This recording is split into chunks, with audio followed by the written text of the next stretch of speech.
120 secondes. L'invité de la rédaction.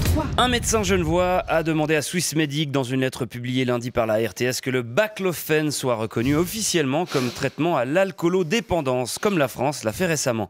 Cette molécule bien connue des malades de la sclérose en plaques qui est de plus en plus utilisée dans le traitement de l'alcoolisme, avec des résultats qui seraient spectaculaires selon certains médecins qui le prescrivent déjà, mais sans reconnaissance officielle, ceux-ci s'exposent à des risques de poursuite, alors que certaines caisses maladies refusent toujours de rembourser ce médicament. On en parle avec vous ce matin.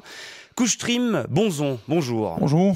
Vous êtes un ancien alcoolique et vous avez vous-même pu tester ce médicament. Oui, c'est ça. Après de nombreux traitements et de nombreuses rechutes. Vous faisiez donc partie de ces 20% de Suisses qui ont un comportement à risque face à l'alcool. Oui. Alors comment vous vous êtes rendu compte de cette dépendance que vous aviez? Oh, moi j'ai toujours été assez timide, assez refermé sur moi-même. Alors que j'ai découvert l'alcool à 17 ans, ça a été comme une sorte de libération. Une libération? Libération, oui.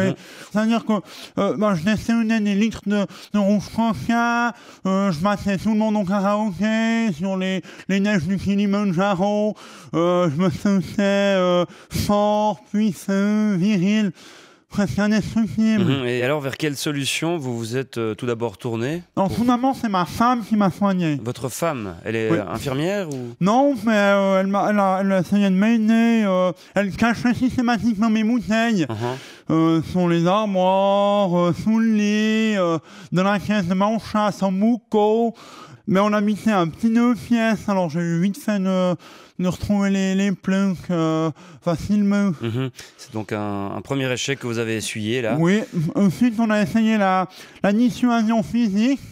Chaque fois que j'ouvrais une bouteille, elle me pétait la gueule. Ah d'accord. Oui, mais bon, au bout d'un moment, moi je ne sentais plus rien.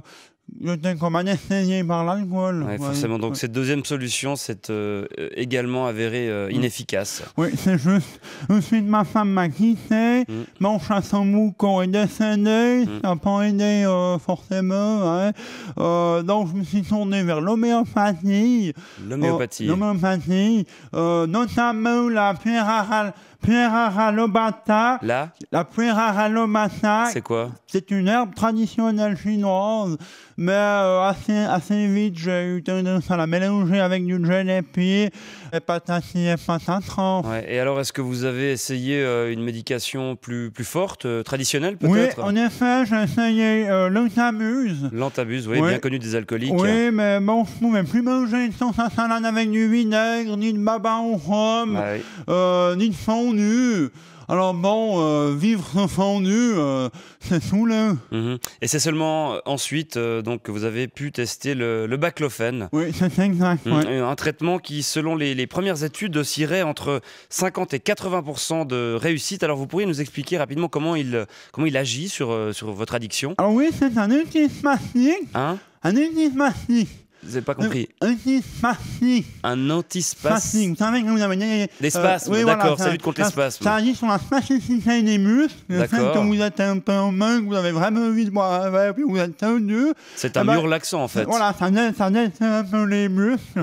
Du coup, ça vous relaxe, et puis vous pouvez penser à autre chose, comme aux impôts ou au Népal. On pourrait donc dire que vous conseillez ce traitement aux quelques 5% de Suisses qui sont aujourd'hui en situation de dépendance à l'alcool. 5%. Oui, à condition quand même d'avoir un bon encadrement, d'avoir des gens qui vous entourent, qui vous aiment, et puis d'avoir des bons disques de Pascal Daniel sous la main, et puis surtout d'avoir un peu d'espoir. Comme quoi la lutte contre l'alcoolisme est un cocktail qui est fait de beaucoup d'ingrédients et qu'il faut encore réussir à mélanger. Faisons attention au mélange. Voilà, on devrait en savoir plus dès cet automne, une fois que les études en cours auront donné des résultats cliniques plus précis. Ce sera alors à Swissmedic de se positionner quant à une éventuelle reconnaissance officielle du baclofen. Je vous remercie d'être venu témoigner ce matin.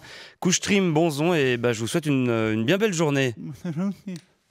120 secondes avec la mobilière assurance et prévoyance, lamobilière.ch.